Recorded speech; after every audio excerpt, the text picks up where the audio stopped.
Hello বন্ধুরা, আশা করি সকলে ভালো আছেন। আজকে আমি আপনাদেরকে এই ভিডিওতে দেখিয়ে দিব যে স্ন্যাপচ্যাটে কিভাবে আপনারা অডিও কল অথবা ভিডিও কলে কথা বলবেন। চলুন তাহলে কথা না বাড়িয়ে ভিডিওটি শুরু করি। প্রথমে আপনারা স্ন্যাপচ্যাটে চলে যাবেন। স্ন্যাপচ্যাটে যাওয়ার পর এখান থেকে আপনারা আপনাদের প্রোফাইলে চলে যাবেন। এই যে কোনো দিকে দেখতেছেন আমরা প্রোফাইল, সেই আপনাদের প্রোফাইলে চলে যাবেন। প্রোফাইলে চলে যাওয়ার পর একটু নিচের দিকে আসবেন।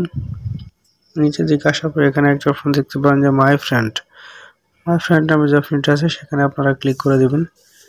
ক্লিক করে দেওয়ার পরে যে দেখতে পাচ্ছেন যে আমার এই কয়টা বন্ধু আছে, আমি এখান থেকে যে কোনো একটি বন্ধুর প্রোফাইলে চলে যাব। তাই প্রোফাইলে চলে যাওয়ার পরে যে কোনার দিকে দেখতে পাচ্ছেন যে এই যে কল, এটা হচ্ছে অডিও কল। এখান থেকে যেটা হচ্ছে ভিডিও কল। এখান থেকে কিন্তু আমি চাইলে তাকে কল দিতে পারবো।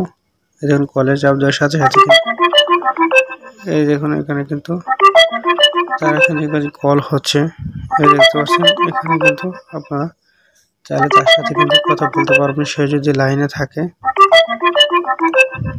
আর সে যদি লাইনে না থাকে তাহলে কথা বলতে পারবেন না। লাইনে থাকে কিন্তু এখানে আমি কিন্তু কথা বলে দেখছি, কিন্তু প্রায় সেম মেসেঞ্জারের মধ্যে কথা বলা যায় তাদের সাথে। এভাবে আপনারা আপনাদের বন্ধুর সাথে স্ন্যাপচ্যাটে কথা বলতে পারবেন। এই যে দেখেন, কিন্তু এর আগে কিন্তু এখানে দেখেন 15 সেকেন্ড, 6 সেকেন্ড আমি তার সাথে কথা বলছি। আপনারা চাইলে কথা বলতে পারুন। এখানে আরেকটি কথা আমি বলে নেই যে তারা কিন্তু আপনার যারা আপনাদের সাথে অ্যাড আছে, ফ্রেন্ড আছে, তাদের সাথে কথা বলতে পারবেন। ভিডিওটি দেখে যদি আপনাদের ভালো লেগে থাকে, উপকার আসে, তাহলে আমার চ্যানেলটি সাবস্ক্রাইব করবেন এবং ভিডিওতে একটি লাইক দিবেন। সকলকে ধন্যবাদ সম্পূর্ণ ভিডিওটি দেখার জন্য।